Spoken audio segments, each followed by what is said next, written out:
మాకు మీడియాలో వచ్చింది. ఆ మీడియాలో వచ్చిన దానికి హైకమాండ్ వారు ఈ రోజు వరకు ఆ వచ్చిన మీడియా సమాచారం ప్రకారంగా ఒక న్యూస్ ప్రకారంగా దాని మీద స్పందించకుండా మమ్మల్ని కార్యక్రమాలు స్లోగా చేసుకోండి లేదా మీకు సీట్ లేదని సంకేతాలు పొందుతున్నారు.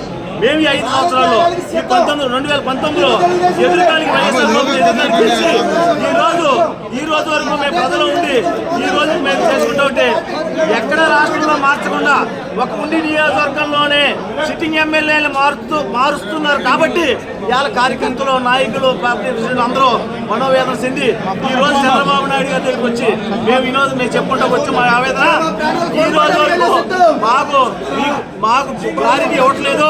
అధిష్టానం మాకు క్లారిటీ ఇవ్వట్లేదు. క్లారిటీ లేదు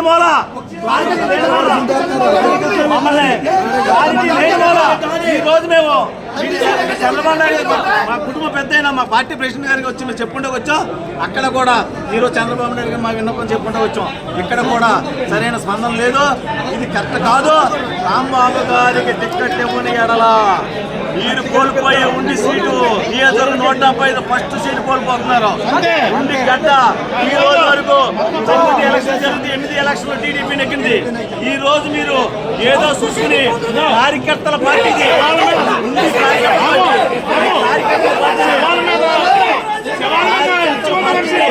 చేతులారా మీరు వ్యవస్థలో తీసుకెళ్లి పార్టీని పాడు చేసుకోవద్దు. ఈ కార్యకర్తల జీవితాల్లో మీ పార్టీ నిలబడి ఉందా? మా త్యాగాల మీద నిలబడి ఉందా?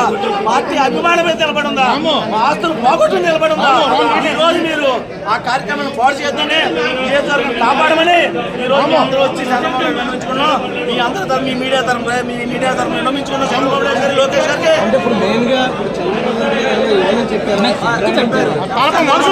మాకు సీట్ ఇచ్చారని కొంతమంది వ్యక్తులు మీడియా ప్రతినిధిగా కాకుండా వెనకాల నుంచి నడుపుకున్నారో మేము దీన్ని మేము ఎటువంటి వ్యతిరేకిస్తున్నాం. మేము పార్టీ నిలబెట్టుకుంటాం. తెలుగుదేశం పార్టీ తరఫున రామరాజు గారే పోటీ చేయాలి. ఇందులో ఏమాత్రం తేడా లేదు. తేడా వస్తే పార్టీ తెలుగుదేశం తప్పదని మమ్మల్ని కలవనట్లా ఎమ్మెల్యే గారితో మాట్లాడలేదు తెలీదు. మమ్మల్ని కలవనట్లా అంటే ఉండి చీటి ఇది ఫస్ట్ చీటి ఓడిపోతుంది. రఘురామకి ఇష్టం చెప్తా మేము లెక్కించుకుంటాం. రాంబాబుని చెప్తాను అదే రఘురామకి ఇష్టం గ్యారంటీ అదే మా సవాల్ పార్టీ కోసం కష్టపడినామండి. పార్టీ కోసం దెబ్బలు తిన్నాను. నాకు 15 కుట్లు పడ్డాయి తల మీద. ఇలాగ పార్టీ కోసం కష్టపడి పార్టీ కోసం దెబ్బలు తిని పార్టీ కోసం ప్రాణాలు పోగొట్టుకుంటూ కూడా సిద్ధంగా ఉన్నాం. పార్టీ కార్యకర్తల పార్టీ కింద మేము నమ్మాం. మా కార్యకర్త కింద ఉన్న రామరాజు గారిని ఒకసారి గెలిపించుకున్నాం. రెండోసారి 10 సార్లు 9 సార్లు పార్టీ జెండా ఎగరేసింది మేము కార్యకర్తలు.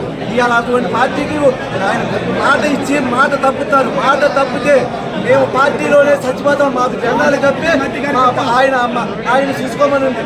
మా ప్రాణాలు తీసుకోమనండి. మేము ఆయనకి ప్రాణాలు కూడా ఇవ్వడానికి సిద్ధంగానే ఉన్నాం. నారా చంద్రబాబు నాయుడు గారికి మా ప్రాణాలు మీకు కావాలనుకుంటే ఆ పని చేయమని చెప్పండి.